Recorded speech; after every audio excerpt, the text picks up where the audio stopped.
Understand your emotions and reduce your stress levels. That's the advice from a Portsmouth health professional, as the council is in the process of drawing up an action plan for the city's mental health strategy for the next 5 years. So what can be done to keep on top of problems like anxiety? Well, I went down to a Cusham therapy centre to find out. It's estimated that illnesses linked to mental health make up a third of GP consultations. The Natural Therapy Centre in Cosham is one organisation in Portsmouth which provides a range of treatments for people experiencing various mental health problems. They receive referrals from GPs and get self-referrals from people suffering anxiety. What tends to happen when we're emotionally hijacked and we're running perpetually on stress hormones, we're not very present, we're not very connected to ourselves, so we just do. And I think it comes to a point where some form of illness will lie us flat because the immune system, continually goes down while the stress levels go up. So it can be like that, or relationships get into a difficult situation because we're not handling them very well because of the way that we're behaving. Job situations, maybe we're not performing so well, performance levels right across our life will go down when stress levels are really high. So I think what happens with most people, it's not a problem till it's a problem. And then when it becomes a problem, instinctively, I can't go on like this. Something's got to change. I feel X, Y, Z, or I've yet again lost another partner, or, I've lost another promotion or something like that. Why is that? Inevitably it'll be, from within.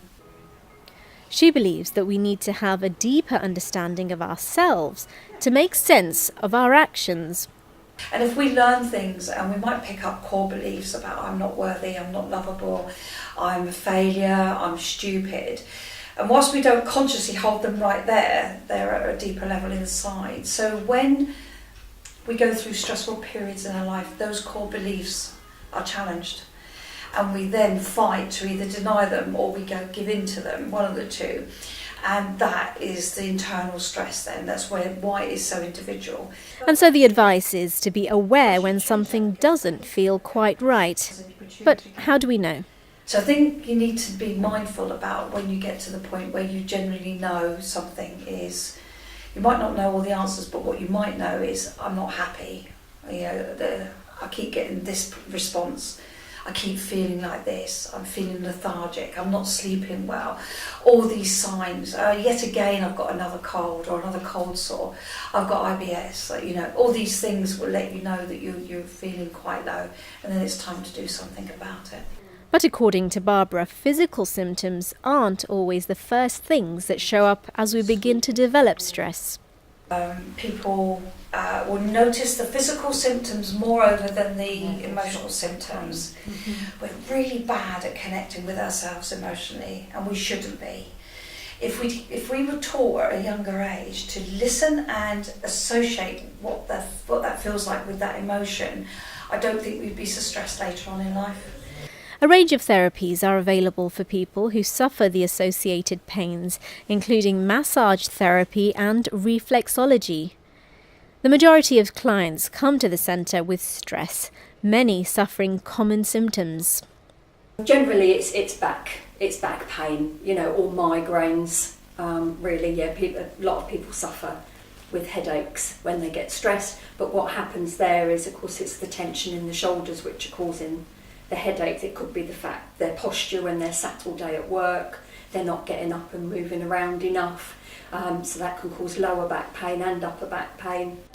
Vicky says people need to be educated about how to take care of their bodies so they keep on top of their health. So when you're sat at your desk all day, what we end up doing is this. And so what I'm trying to get them to do is just bring themselves up. And I may only be 5'3" tall, but I can feel like I'm 6 foot when I stand properly. So it's just, it's getting those sorts of ideas, bringing your hands behind your back rather than walking around with your hands crossed like this. Just doing this just brings you up. It just makes you feel so much better. Just those small movements, and it relaxes the muscles in the shoulders. And while the centre offers a range of services, the advice is to see your GP if you have serious concerns. But to relieve physical and mental stress, Vicky believes a walk in nature always helps. You know, we are fortunate that we live so close to the sea, and that's a great place to go out and walk. The exercise of walking will release the stress in your lower back. You know, the fresh air, breathe, a couple of nice deep breaths, being able to breathe in all that nice sea air. You know, we are really fortunate to be in the situation that we're in. So, you know, if you've got kids and you're stuck at home all day, take them down the promenade, walk down by Hillsey Lines, go to Southsea, you know, even into Havant, along the Billy Trow to Hayling. You know, there's loads of places we can walk in this area, and it just, you know, really will make you feel much better. This is Talika Pandey for That Solent.